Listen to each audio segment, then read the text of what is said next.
Saludos. Vamos a hablar acerca de algunas enfermedades de la esclerosis. La epiescleritis es una inflamación autolimitada de los tejidos epiesclerales. Normalmente esta es benigna y también es idiopática. Es propia de los adultos de mediana edad, específicamente entre los 20 y los 50 años. Afecta con mayor frecuencia a las mujeres y esta se puede clasificar en una epiescleritis simple y una epiescleritis nodular. Hablaremos un poco entonces acerca de la epiescleritis simple. Esta representa el 75% de los casos y se caracteriza porque el cuadro clínico, a menudo las manifestaciones clínicas alcanzan su punto más álgido en las primeras 24 horas y en los días subsiguientes, entonces estas manifestaciones se van a atenuar de manera gradual. Vamos a tener que la epiescleritis se diagnostica clínicamente localizando la zona de inflamación de la epiesclerótica. La inflamación epiescleral es superficial, cuenta con un color característico que es rojo o rosa salmón y este enrojecimiento se caracteriza porque cuando el paciente le aplicamos fenilefrina tópica al 2,5%, el enrojecimiento se va a esclarecer, se palidece. Con respecto a la sintomatología, vamos a tener que los pacientes suelen presentar un enrojecimiento ocular sin irritación, también pueden cursar con sensación de arenilla y fotofobia. Con respecto a los signos, vamos a tener que la agudeza visual se encuentra normal, no se encuentra alterada, y que los pacientes van a presentar un enrojecimiento que puede ser sectorial o difuso, como podemos ver en la imagen, y que a menudo presenta una distribución interpalpebral en forma de triángulo con base en el hilo. Con respecto al tratamiento, las epiescleritis suelen resolverse sin tratamiento. Generalmente, al paciente se le pueden indicar ciertas medidas con el fin de mejorar la sintomatología, como es la aplicación de paños fríos, el uso de lágrimas artificiales, dígase lubricantes. Si la sintomatología es muy marcada, se le pueden indicar AINES en colirios o vía oral. Y en casos muy infrecuentes, cuando aún la sintomatología persiste, aún con la indicación del uso de AINES, entonces al paciente se le pueden indicar un ciclo corto de corticosteroides. Con respecto a la epiescleritis nodular, vamos a tener que esta afecta más a las mujeres que a los hombres. Esta se caracteriza porque su instalación es menos brusca y su evolución suele ser más prolongada en comparación con la epiescleritis simple. Y a menudo esta se caracteriza porque el paciente presenta un nódulo móvil localizado. Con respecto a la sintomatología, los pacientes suelen cursar con un área de enrojecimiento que va creciendo durante 2 a 3 días. Asimismo, en los signos vamos a encontrar que el paciente presenta un nódulo vascular enrojecido que es doloroso a la palpación y que en un corte óptico en la lámpara de hendidura vamos a poder evidenciar una superficie escleral anterior plana, lo cual nos habla de ausencia de escleris. Con respecto al tratamiento, es similar al de la epiescleritis simple y recalcar que las crisis también suelen resolverse sin ningún tipo de tratamiento. Hablando entonces un poco acerca de las escleritis, vamos a tener que la escleritis es una enfermedad infrecuente que se caracteriza por edema e infiltración celular de todo el espesor de la esclera. A menudo esta se asocia a una enfermedad inmunitaria sistémica y es más frecuente en la cuarta y la sexta década de la vida. Las escleritis comprenden un espectro que puede ir desde una enfermedad trivial y autolimitada hasta un proceso necrosante que puede afectar a los tejidos adyacentes y que también puede amenazar la visión. De manera general, vamos a tener que, con respecto a la sintomatología, los pacientes en la escleritis suelen cursar con un dolor ocular desgarrador o perforante que puede empeorar por la noche y que en ocasiones el dolor despierta al paciente del sueño.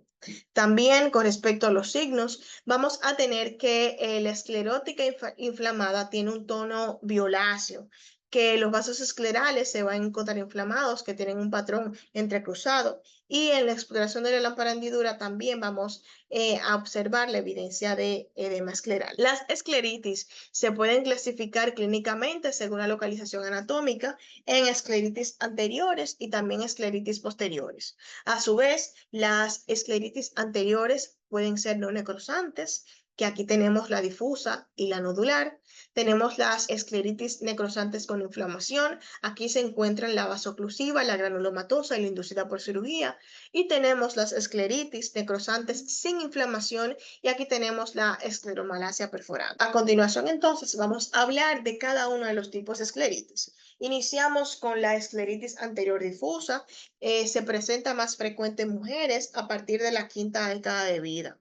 Estos pacientes suelen cursar con un enrojecimiento ocular asociado con un dolor que se irradia a la cara y la visión pueden cursar con visión borrosa. Entre los signos tenemos que los pacientes presentan congestión y dilatación vascular asociada a edema. El enrojecimiento puede ser generalizado o puede estar localizado en un cuadrante.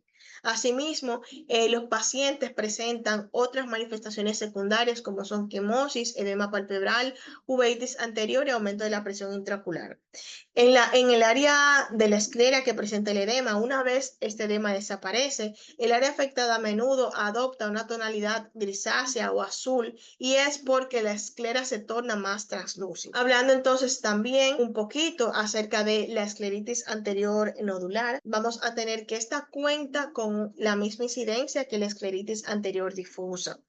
Es decir, que este es más frecuente en mujeres a partir de la quinta década de la vida. Con respecto a las manifestaciones clínicas, los pacientes suelen cursar con dolor y enrojecimiento creciente, también con molestias a la palpación del globo ocular. La visión también se encuentra afectada, se encuentra reducida.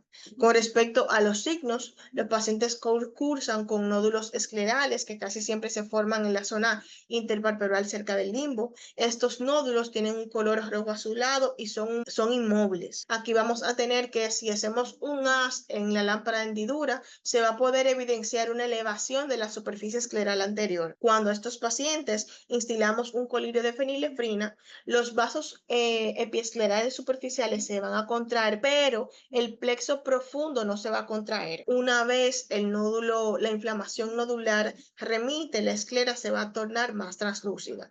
Importante que el 10% de estos pacientes pueden evolucionar a una forma necrosante. Escleritis anterior necrosante con inflamación. Vamos a tener que la variedad necrosante se considera que es la forma más agresiva de las escleritis. Esta comienza a edades más tardías que las escleritis no necrosantes, con un promedio de 60 años.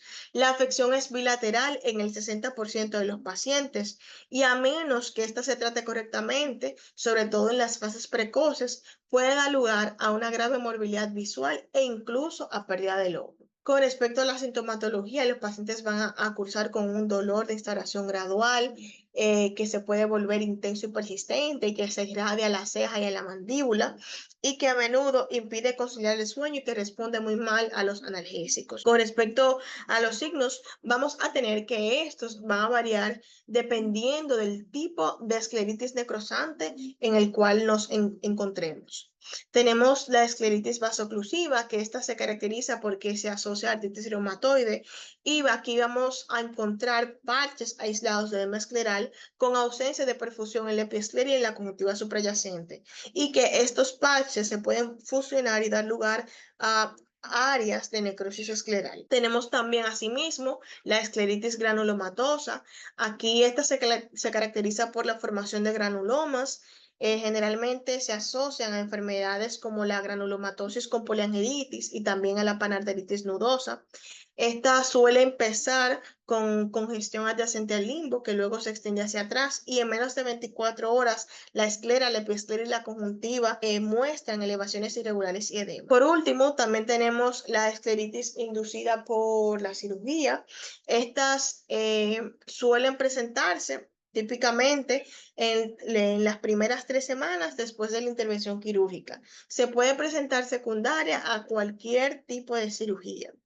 Y generalmente el proceso necrosante se va a iniciar en el lecho quirúrgico y se va a extender hacia afuera. Estos pacientes, estas escleritis se asocian a enfermedades sistémicas. Con respecto al manejo de los mismos, se recomienda que a ellos se les indique pruebas complementarias. Entre ellas, pruebas analíticas como son velocidad de sedimentación globular, proteína C reactiva, hemograma completo. Asimismo, se les debe indicar pruebas radiológicas, entre ellos radiografía de tórax, de las articulaciones.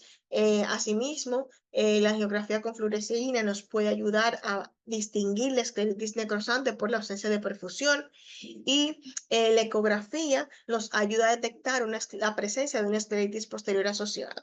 Ya la biopsia se plantea en los casos persistentes y sobre todo si hay sospecha de algo de infección. Aquí vemos una imagen de un paciente que cursa con una escleritis necrosante, del cual nos llegó por el servicio de emergencia del centro. Tenemos también la escleromalacia perforante, que es una escleritis necrosante sin inflamación y se caracteriza porque típicamente se presenta en pacientes que cursan con una artritis reumatoide de larga evolución.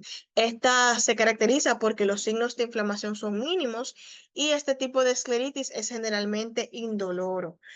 Con respecto a la sintomatología, los pacientes suelen cursar con una irritación inespecífica leve y aquí los pacientes no tienen dolor y tampoco se ve afectada la visión. Con respecto a los signos, los pacientes se pueden encontrar evidencia de placas de necrosis escleral cerca del limbo, sin congestión vascular, también coalescencia y extensión de las zonas necróticas y una lenta progresión de adelgazamiento escleral con exposición de la uvea subyacente. Con respecto al manejo, estos pacientes se les pueden indicar lágrimas artificiales, también inhibidores de la colagenasa, tanto tópicos como sistémicos, inmunosupresores, entre ellos corticoides tópicos y orales. También se pueden indicar agentes biológicos y es muy importante tratar la enfermedad sistémica de base. Tenemos también la escleritis posterior.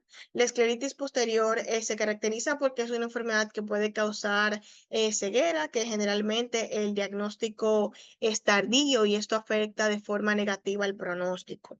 La edad de inicio a menudo es por debajo de los 40 años y vamos a tener que un tercio de los pacientes mayores de 55 años pueden cursar con una enfermedad sistémica asociada. También la escleritis posterior se caracteriza porque puede presentarse de manera aislada o junto con una escleritis anterior. Con respecto a la sintomatología, vamos a tener que estos pacientes van a presentar dolor, fotofobia y también pérdida de la visión. Con respecto a los signos, esta enfermedad es bilateral en el 35% de los casos y podemos encontrar pliegues coroideos asociados con desprendimientos de retina exudativos. Asimismo, los pacientes pueden cursar con desprendimientos de la coroides y con edema de papila. Asimismo, podemos evidenciar en estos pacientes la presencia de miositis, la cual puede dar lugar a diplopía, dolor al mover y tocar el ojo, enrojecimiento en la inserción de los musculares. Estos pacientes pueden presentar proptosis e incluso aumento de la presión intraocular. En estos pacientes también está recomendada el uso de pruebas complementarias como son la ecografía. La ecografía nos puede ayudar a valorar la presencia de los pliegues coroideos, el desprendimiento de retina y muy característico el signo de la T, que nos habla de presencia de líquido en el espacio de teno. Asimismo, otros estudios que se pueden indicar a estos pacientes son resonancia magnética y tomografía computarizada con el fin de valorar el engrosamiento escleral y la proptosis. Con respecto al manejo de las escleritis, vamos a tener que los corticoides tópicos no influyen en la evolución natural de la inflamación escleral, pero sí se utilizan para aliviar los síntomas y el edema. Pero generalmente estos están indicados en las formas no necrosantes de escleritis. Los AINES sistémicos también se utilizan para mejorar la sintomatología, pero solamente están indicados en las formas no necrosantes también. Con respecto a los corticoides sistémicos, estos se usan cuando los AINES son ineficaces o en las formas necrosantes. Y en estos pacientes también se puede valorar el uso de inmunosupresores que se utilizan cuando los corticoides no han proveído un control de la enfermedad, o también se utilizan cuando se quiere utilizar una medida ahorradora de corticoides en tratamientos a largo plazo. Ya por último, hablando un poco acerca de los estafilomas, un estafiloma es una ectasia circunscrita de la pared del globo ocular. El estafiloma posterior se considera que es un sello distintivo de la miopía patológica. Sin embargo, este puede estar presente en ojos no miopes y a menudo menudo secundario a una infección o a un traumatismo. Los estafilomas se pueden clasificar según su localización tenemos a estafilomas anteriores, como podemos ver en la imagen, que estos involucran la córnea y la esclerótica circundante. Tenemos los estafilomas intercalares, que estos solamente involucran el limbo. Están los estafilomas ciliares, que estos involucran el cuerpo ciliar y se encuentran justo detrás del limbo. Están los estafilomas ecuatoriales, que se ubican en el ecuador del limbo, y los posteriores, que estos se ubican en el polo posterior detrás del ecuador, como podemos ver en la imagen. Con respecto a la fisiopatología, vamos a tener que la etiología de la formación de los estafilomas no está clara, sin embargo, se han postulado varios factores y mecanismos de por qué estos ocurren. Entre ellos está que estos pacientes cursan con una resistencia disminuida de la esclerótica que va a provocar una membrana de Bruch protuberante.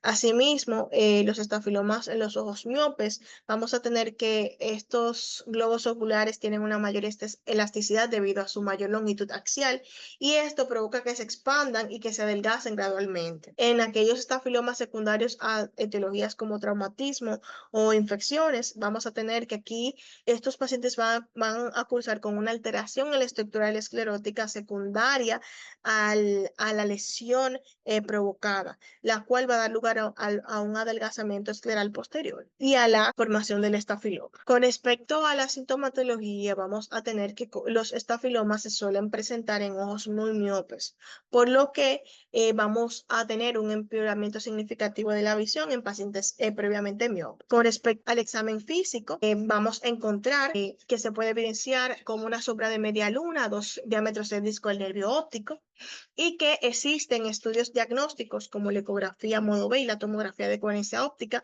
que nos van a permitir valorar la presencia de los estafilomas. Aquí vemos una eco modo B donde vemos la presencia de un estafiloma posterior y aquí vemos un OCT donde también podemos ver la presencia de un estafiloma posterior. Con respecto al manejo, actualmente no existe un estándar de oro para el manejo de los mismos, sino que el método es controlar la progresión del estafiloma. Muchas gracias y este ha sido la presentación.